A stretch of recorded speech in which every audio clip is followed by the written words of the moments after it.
마음은 심란하고 정신은 어디 가출한 듯이 하루하루를 살고 있습니다. 저는 진해에 사는 31살 남자이고 동갑내기인 와이프와 지내고 있었죠. 결혼 3년 차에 저에게 이런 일이 일어나 많이 혼란스럽고 힘이 듭니다.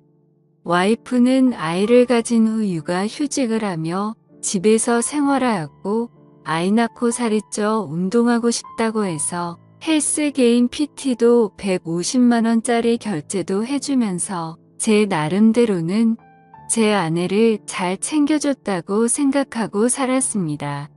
와이프는 육아 휴직을 마치고 복직한 뒤 자주 회식이라며 외출을 하였고 오랜만에 육아를 벗어나 일하는 아내가 늦게 들어와도 그러려니 이해를 하려고 했습니다.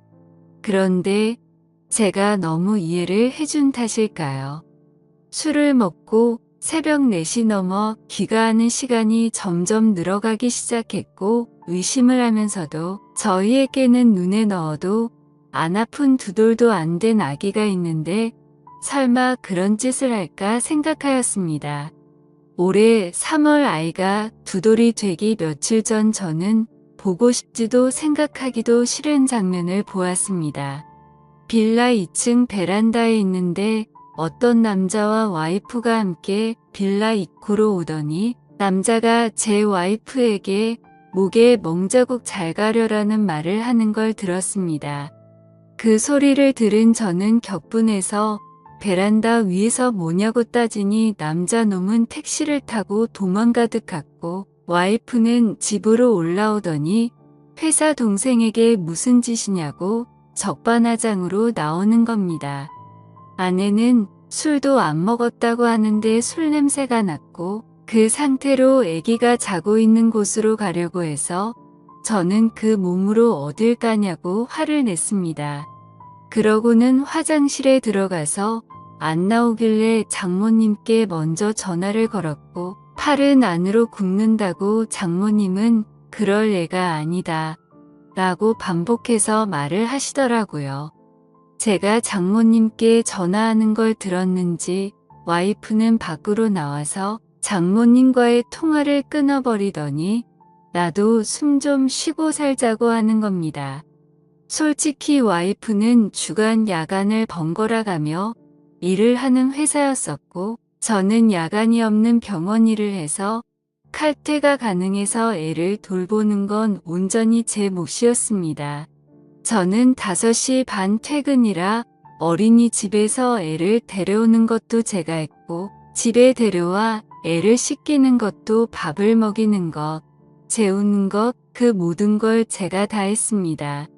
힘들지 않았다면 거짓말이겠지만 애를 제대로 볼보지 않는 아내에게 이교대하니까 힘들겠지 하면서 제가 다 했습니다.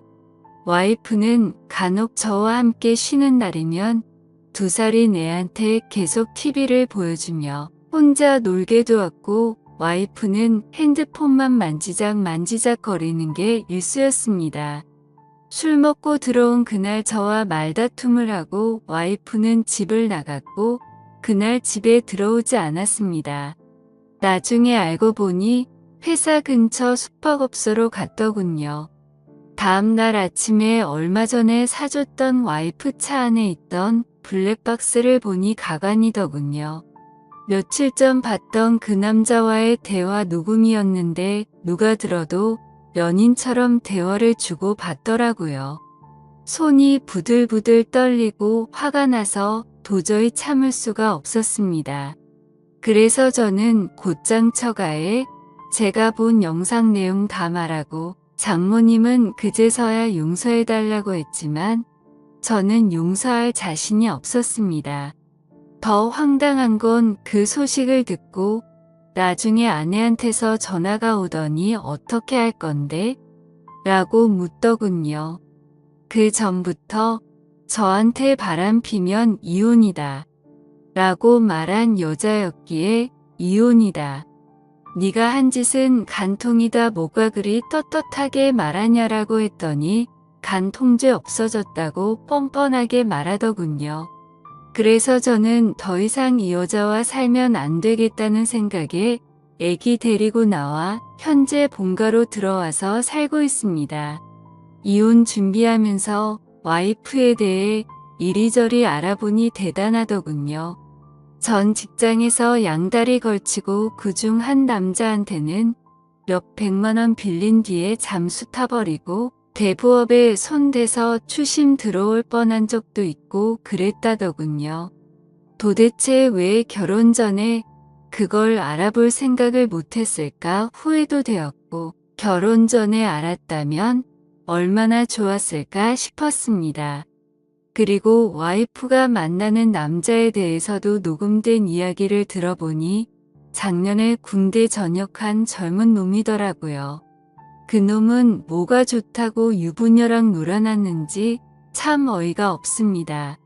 심지어 녹음된 날짜들을 보면 아이 영유아 건강검진, 예방접종을 예약한 날도 그놈과 먹고 노느라고 가지 않았습니다.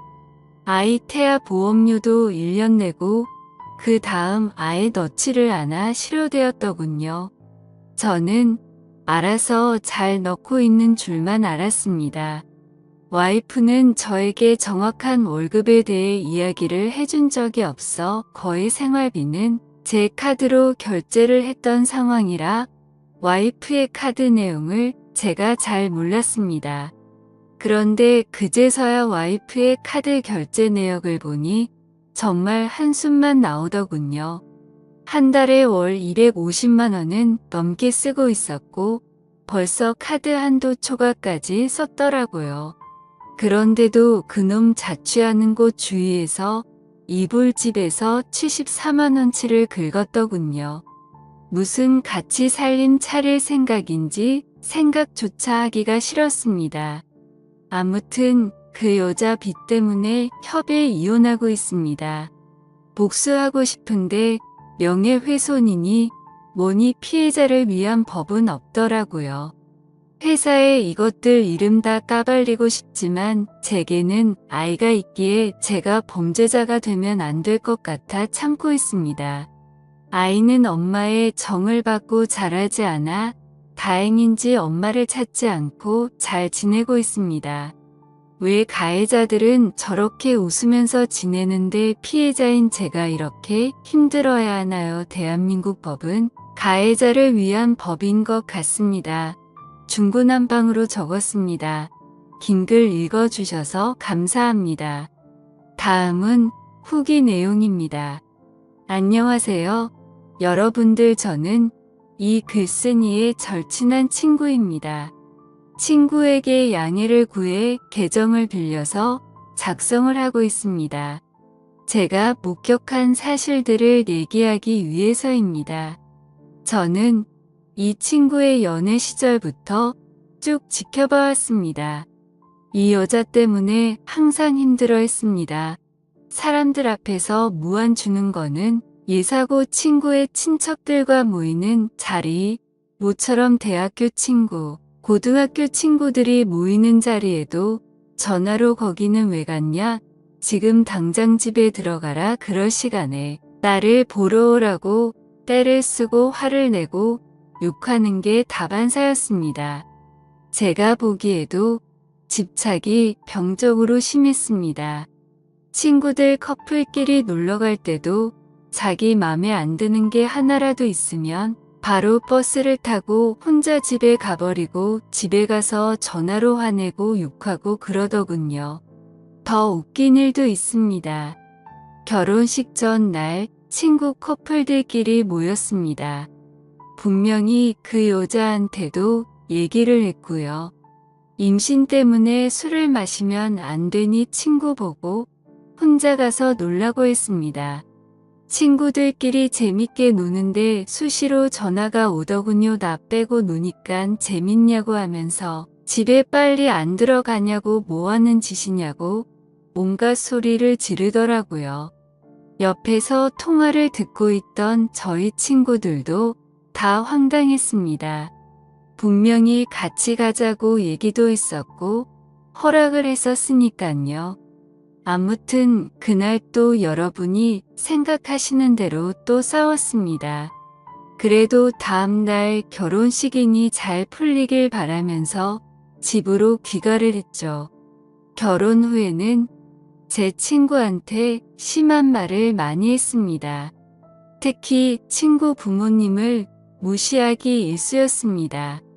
너희 집에서 해준 게 뭐가 있냐부터 시작해서 너희 집이 그렇게 잘났냐 등등 뭐 흔히 얘기하는 시댁구박 그런 건 옆에서 볼 때 전혀 없었습니다. 친구 어머니께서는 그 여자가 전화하기 전까지는 절대 하지 않으셨습니다. 할 말이 있으시면 친구를 통해서 하였지만 그것 또한 집안 행사 관련 말씀이셨습니다. 그리고 이 여자는 모정이라고는 찾아볼 수가 없었습니다. 친구에게 들은 얘기도 있지만 제가 친구 집에 놀러가서 본 장면도 있죠. 애가 엄마가 봐주지 않는다고 스스로 토를 하고 했습니다. 심지어 막 걷고 뛰기 시작할 때 거실에서 뛰며 잘 놀고 있는 애를 주위에 장난감이 많이 널브러져 있는 상황임에도 전혀 신경도 쓰지 않는 것 같아 보였고 애가 침대에서 떨어져 피가 나도 뭐 이 정도면 괜찮다 하면서 그냥 TV 보러 가더군요. 참 이게 애 엄마라는 사람이 할 짓인지 싶었습니다. 불륜 이후 친구가 많이 힘들어할까봐 제가 계속 붙어 있었습니다. 그 당시 친구의 눈은 거의 돌기 직전이었으니깐요. 혹시나 사고를 칠까봐 혼자 둘 수가 없겠더라고요. 위에 친구가 작성한 글에도 있지만 그 사건 다음날 전화가 왔습니다. 예, 그때 제가 옆에서 다 들었죠. 간 통제 없어졌다. 갈 때까지 가보자 오히려 적반하장으로 그 여자가 먼저 이혼 조건을 걸더군요. 그리고 이틀 후 법원에서 만났습니다. 친구는 도저히 혼자 갈 자신이 없다고 하면서 같이 동행해 달라고 부탁을 해서였죠. 처음에는 친구 혼자 법원에 들어갔다가 주차장에서 기다리고 있는 저한테 전화가 와서 같이 있어 달라고 하더군요. 무슨 일이지 싶어서 가봤습니다. 이 여자 정말 대단하더군요. 껌을 짝짝 씹으면서 본인이 먼저 조건을 제시했으면서 이제 와서 말을 다 바꾸더군요. 법원에서 어디선가 상담을 받고 온 듯 했습니다. 어찌 그리 뻔뻔하던지 도저히 참지 못하고 제가 법원에서 짜증까지 냈습니다. 오히려 친구는 차분해졌으나 제가 눈이 돌았어서 친구가 오히려 저를 말렸습니다. 작성하다 보니 다시 화가 날 정도로 상종 못할 인간이었죠. 제 친구 정말 많이 힘들어했습니다. 본인 일 아니라고 쉽게 말하시는 분들 익명이라고 그러지 않으셨으면 좋겠습니다. 제 친구에게 많은 격려와 위로 부탁드립니다. 감사합니다.